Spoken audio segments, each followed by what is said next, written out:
अगस्त 2024 में शेख हसीना साहिबा की सरकार के खात्मे के बाद से लेकर इंडिया ने आलमी सतह पर बांग्लादेश के खिलाफ एक डिसइंफॉर्मेशन कैंपेन लॉन्च की, लेकिन दुनिया भर में इस कैंपेन को नाकामी का सामना हुआ और किसी भी मुल्क ने कुछ ज़्यादा सीरियस नहीं लिया इंडिया के एलिगेशंस को जो कि उन्होंने बांग्लादेश के अगेंस्ट माइनॉरिटीज़ के मुद्दे को लेकर रेस की। लेकिन अब पहली मरतबा ऐसा हुआ है कि किसी मुल्क ने बांग्लादेश को क्रिटिसाइज़ किया है, नाम लेकर क्रिटिसाइज किया है और मुकम्मल तौर पर इंडिया की डिसइंफॉर्मेशन कैंपेन को सपोर्ट किया है। इस मुल्क का नाम सुनकर आपको हैरत नहीं होगी, क्योंकि ये मुल्क अक्सर इस तरह की हरकत करता रहता है और बांग्लादेश का कुछ लेना देना इस मुल्क के साथ नहीं है। इस मुल्क की तरफ से जो भी बकबक झिकझिक की जाए उससे बांग्लादेश के ऊपर कोई असर नहीं पड़ता, बिकॉज बांग्लादेश का उस मुल्क के साथ कोई कनेक्शन नहीं है, कोई रिश्ता नाता नहीं है। ये मुल्क है इजराइल।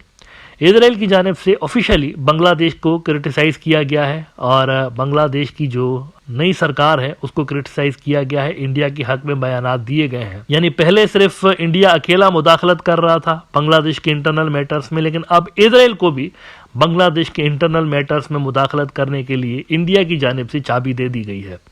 डेक्कन हेराल्ड ने रिपोर्ट किया है कि Israel council general expresses solidarity with Bangladeshi Hindus. We understand what it is for daughters and children to be murdered and butchered by criminals। अच्छा, आगे पढ़ने से पहले थोड़ा सा मैं यहाँ पर ऐसे ही जहन में याद आ गई बात। 44,000 फ़लस्तीनी शहीद किए जा चुके हैं साल के अंदर। 44,000 फ़लस्तीनी इजराइल की जानिब से शहीद किए गए हैं। बहरहाल वो कहता है इजराइल का काउंसिल जनरल कि we understand what it is for daughters and children to be murdered and butchered by criminals. Council general of Israel to Mumbai, Kobi Shushani added, referring the recent tragedies that have impacted both communities। Shoshani मजीद शोशा छोड़ते हुए कहता है, What is happening there is unacceptable, he said, emphasizing the urgency of addressing the challenges faced by this minority community and articulating a shared understanding of suffering, drawing on the historical experiences of Jews who have lived in India without fear or persecution. We understand what it is for daughters and children to be murdered and butchered by criminals, he added, referencing the recent tragedies that have impacted both communities। अच्छा देखें, दो सिर्फ नज़रियात ऐसे हैं दुनिया के अंदर जिनका मज़हब से तो खैर कोई ताल्लुक नहीं है, लेकिन वो रेसिस्ट आइडियोलॉजी और टेरिटोरियल मजहबी नज़रियात पे बिलीव करते हैं। दो आइडियोलॉजी ऐसी हैं, एक ज़ायनिज़्म है, एक हिंदुत्व है। Now Zionism is not Judaism and Hindutva is not Hinduism, ये दो अलग अलग चीज़ें हैं। ज़ायनिज़्म का जो नज़रिया है वो टेरिटोरियल यानी जोग्राफिकल रिलीजियस आइडियोलॉजी पे बेस करता है और रेसिस्ट रिलीजियस आइडियोलॉजी पे बेस करता है, ज्यूइश रेस और उनका मुल्क ग्रेटर इजराइल, और यहाँ पर भी सिर्फ हिंदू कम्युनिटी और उनका मुल्क अखंड भारत। तो दोनों में सिमिलरिटीज़ हैं। अब इसका मतलब ये नहीं कि ये दोनों अपने अपने कौमों को रिप्रेजेंट करते हैं, ये सियासी आइडियोलॉजीज़ हैं जो कि इस वक्त अपने मुल्कों के ऊपर हुक्मरानी कर रही हैं। इससे ज़्यादा इनकी कोई सिग्निफिकेंस नहीं है। इनके अलावा भी और भी बहुत सारे इन मुल्कों के अंदर लोग हैं जो कि इन आइडियोलॉजीज से सहमत नहीं है। हिंदुत्व से इंडिया के बहुत सारे लोग सहमत नहीं है। ज़ायनिज़्म से कोई 30% से ज़्यादा इजरायली ऐसे हैं जो कि ज़ायनिज़्म को डिसऑन करते हैं।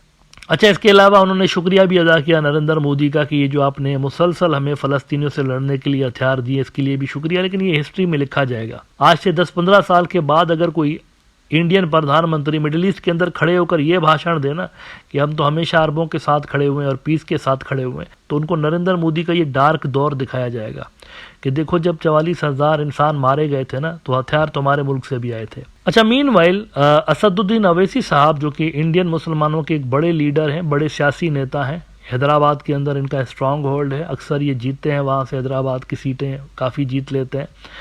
इन्होंने कहा है कि बांग्लादेशी हिंदुओं का नाम इस्तेमाल हो रहा है और इस नाम की आड़ में मारा हमें जा रहा है, अत्याचार जो हो रहा है वो हमारे ऊपर हो रहा है।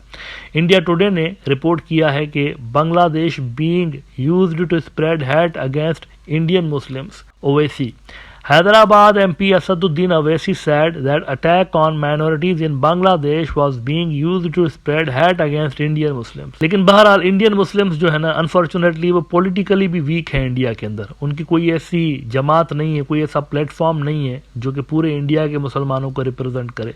लिहाजा उनकी सियासी ताकत इतनी नहीं है कि वो इन अत्याचारों को रोक सके। मुसलमानों के ऊपर इंडिया में जो अत्याचार हो रहा है उनको रोकने के लिए कोई भी ऐसी जमात मुसलमानों के पास नहीं है जो कि इन चीज़ों को इंडिया के अंदर रोक सके या हिंदुत्व की दहशतगर्दी का मुकाबला कर सके। मीनवाइल पाकिस्तानी मीडिया ने काफ़ी कवरेज देना शुरू की हुई है इंडिया की जानिब से जो डिसइंफॉर्मेशन फैलाई जा रही है बांग्लादेश के अगेंस्ट, इसको पाकिस्तानी मीडिया ने ज़ोरों शोर के साथ हाईलाइट करना शुरू किया हुआ है। कुछ एग्जांपल्स आपको दिखाना चाहूँगा। कल पाकिस्तान के 2-3 बड़े न्यूज़ आउटलेट्स ने रिपोर्ट किया है इस डिसइंफॉर्मेशन कैंपेन को जो कि इंडिया बांग्लादेश के अगेंस्ट रन कर रहा है। दुनिया न्यूज़ ने रिपोर्ट किया है India hatching nefarious designs to damage Bangladesh sovereignty. इसमें उन्होंने कहा कि however the people of Bangladesh are resisting the Indian moves this time. According to media reports India wants to destabilise Bangladesh by misleading its people. ये Pakistani news outlet है, याद रखिएगा, वहां पर इंडिया का जो कच्चा चिट्ठा है उसको खोला जा रहा है। उन्होंने कहा कि unwanted visit of Indian foreign secretary to Bangladesh shows the frustration of Modi led government. बिन बुलाए मेहमान की तरह विक्रम मिस्री वहाँ पर पहुँचा और ये जो विक्रम मिस्री की वो कह रहे हैं जो वहाँ पर विजिट थी ये नरेंद्र मोदी की फ्रस्ट्रेशन को जाहिर कर रही है कि नरेंद्र मोदी तमाम तर प्रेशर अप्लाई कर चुका है बांग्लादेश के ऊपर, लेकिन उसके बावजूद ढाका में उसकी दाल नहीं गल रही और ढाका वाले उसकी जो नाजायज़ डिमांड्स हैं उनको तस्लीम नहीं कर रहे। इस पे वो कहते हैं कि नरेंद्र मोदी फ्रस्ट्रेट हो रहा है और वो कहते हैं कि the recent protest demonstrations staged in Delhi were orchestrated by RSS and they were only meant to destabilize Bangladesh। ये बात यहाँ पर हम करते रहे हैं इस प्रोग्राम के अंदर कि मोस्ट ऑफ दी प्रोटेस्ट जो कि वहाँ पर हो रहे हैं अगेंस्ट बांग्लादेश इंडिया के अंदर वो RSS करवा रहा है या RSS डायरेक्टली खुद करता है या उससे एसोसिएटेड जो नन्ही मुन्नी सी जमातें और भी हैं बहुत सारी, RSS तो बड़ी है ना, तो वो भी कर रहे होते हैं इनके आशीर्वाद से।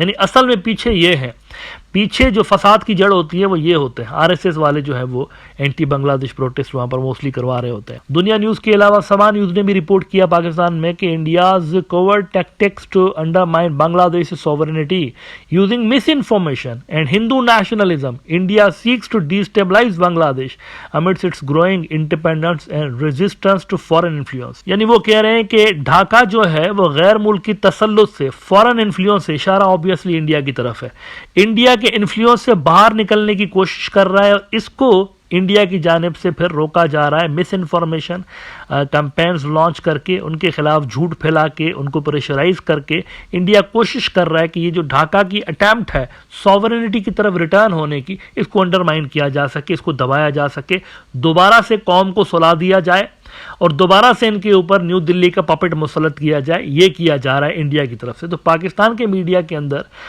बांग्लादेश के हवाले से जो रिपोर्टिंग हो रही है वो काफ़ी मुस्बत हो रही है, पॉजिटिव हो रही है। हैविंग सेड दैट, ये सारी जो कोशिशें चल रही है ना इंडिया की जानिब से प्रेशर अप्लाई करना और यहाँ जो सरकार आई हुई है इनकी जानिब से इस प्रेशर को रेजिस्ट करना, ये एक ऑन गोइंग कोल्ड वॉर है। पहले दिन से लेकर कह रहा हूं ये कोल्ड वॉर है, दोनों मुल्कों के दरमियान एक कोल्ड वॉर छिड़ी हुई है। इस कोल्ड वॉर के अंदर जरूरी है कि बांग्लादेश के अंदर स्टेबिलिटी को मेंटेन रखा जाए। आप देख रहे हैं कि इजराइल तक उनको सपोर्ट कर रहा है, इंडिया को, नरेंद्र मोदी को इजराइल भी सपोर्ट कर रहा है। बांग्लादेश के ऊपर अपना ग्रिप दोबारा से बहाल करने के लिए उनको इजरायली समर्थन भी हासिल हो गया। ऐसे में जरूरी है कि बांग्लादेश के अंदर स्टेबिलिटी को बरकरार रखा जाए, ब्रदरहुड को बरकरार रखा जाए मुख्तलिफ कम्युनिटीज के दरमियान। और सबसे जरूरी बात यह है कि जो सरकारी इंस्टीट्यूशंस हैं जो कि मुल्क को रन करते हैं उनको स्ट्रेंथन किया जाए, उनको स्ट्रॉन्ग किया जाए। तभी बांग्लादेश मेरे ख्याल से ये जो गैर मुल्की साजिशें हो रही हैं वहां पर उनको काउंटर कर सकता है।